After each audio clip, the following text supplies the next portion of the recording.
అస్సలాము అలైకుం వరహమతుల్లాహి వబరకాతు. నేను వి ఖాదర్ బాషా, రాష్ట్ర మైనార్టీ అధ్యక్షుడిని.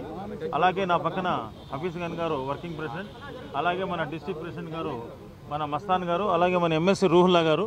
మేమంతా ఇక్కడ కలెక్టర్ ఆఫీస్కి వచ్చి కలెక్టర్ గారికి పిటిషన్ ఇవ్వడం జరిగింది.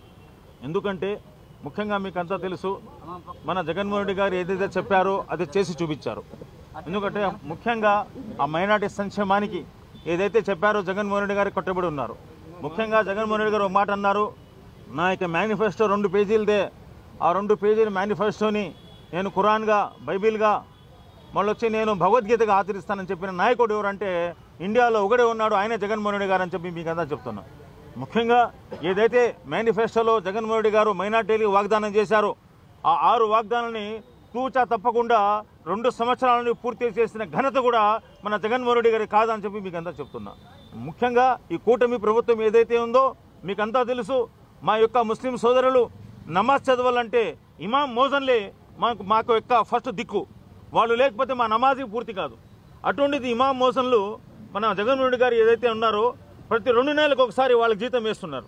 కానీ ఈ కూటమి ప్రభుత్వం ఏదైతే ఉందో ఇంతవరకు అంటే ఎలక్షన్ ముందు 3 నెలలు, ఇప్పుడు చూసుకుంటే దగ్గర 8 నెలలు, మొత్తం కలుపుకుంటే 11 మంత్స్ నుంచి మనకేంటంటే ఇమాములకి 10,000, మోజన్లకి 5,000 జీతం ఇంతవరకు రావడం లేదు.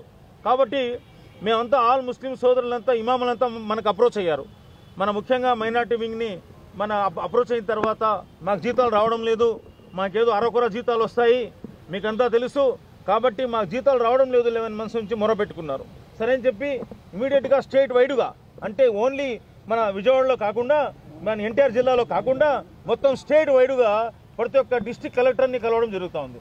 కలిసి వాళ్ళకి పిటిషన్ ఇచ్చి, అయ్యా కూటమి ప్రభుత్వానికి మన ఈ యొక్క మా పిటిషన్లు మీరు ఫార్వర్డ్ చేయండి, వాళ్ళ మీద అడగండి, ముఖ్యంగా మోజన్లకి వారి ఇమాములకి జీతాలు ఇవ్వాలని చెప్పి గట్టిగా చెప్పడం జరుగుతుంది. కాబట్టి ముఖ్యంగా ముస్లిం సోదరులు ఆలోచించాలా.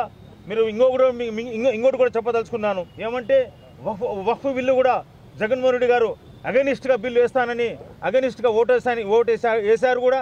ఎందుకంటే పార్లమెంటులో మన ఏంటంటే లోక్సభలో మళ్ళీ వచ్చి రాజ్యసభలో అగెనిస్ట్గా ఓటేశారు. అదే కూటమి ప్రభుత్వం ఏం చెప్పింది, ఇఫ్తార్ పార్టీలో చంద్రబాబు నాయుడు గారు ఏం చెప్తున్నారంటే నేను వక్ఫ్ బిల్లుకి అగెనిస్ట్గా ఓటేస్తున్నారు. కానీ అక్కడ పోయిన తర్వాత ఫేవర్గా వక్ఫ్ బోర్డుకి ఫేవర్ వేశారు.